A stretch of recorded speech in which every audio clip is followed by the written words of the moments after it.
Chaque année, fin février, journalistes de mode, blogueurs, blogueuses et surtout acheteurs du monde de la mode se retrouvent pour un marathon de 4 semaines entre New York, Londres, Milan et Paris. Pendant ce marathon, il ne s'agit pas seulement de discuter de la longueur des ourlets, le véritable enjeu est ailleurs. Il est dans un marché qui aurait généré en 2013 un chiffre d'affaires de 50 milliards d'euros sur le prêt-à-porter masculin et féminin, sans compter les accessoires. Pour se partager ce pactole, les différentes capitales de la mode se livrent une guerre sans merci. New York-Paris sur sa fonction de porte d'entrée du marché américain, qui reste essentielle pour toute l'industrie, et bénéficie dans ce rôle du soutien de grandes institutions qui sont par exemple le Vogue, Anna Wintour, sa puissante rédactrice en chef, l'ensemble des grands magasins américains, mais également d'institutions comme le CFDA qui soutient la création.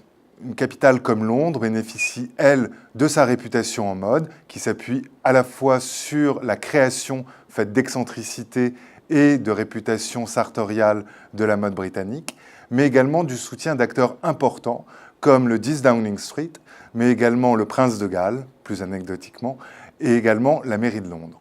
Lorsqu'on n'a pas ces appuis institutionnels ou politiques, comment fait-on ? Une capitale comme Milan, elle, parie sur ces empires familiaux de mode qui pèsent de tout leur poids économique et de leur poids publicitaire dans cette course au pactole. Évidemment, l'Italie parie aussi sur ce fameux Made in Italy qui fait sa réputation dans tout le monde du prêt-à-porter, masculin ou féminin. Et Paris dans tout cela ?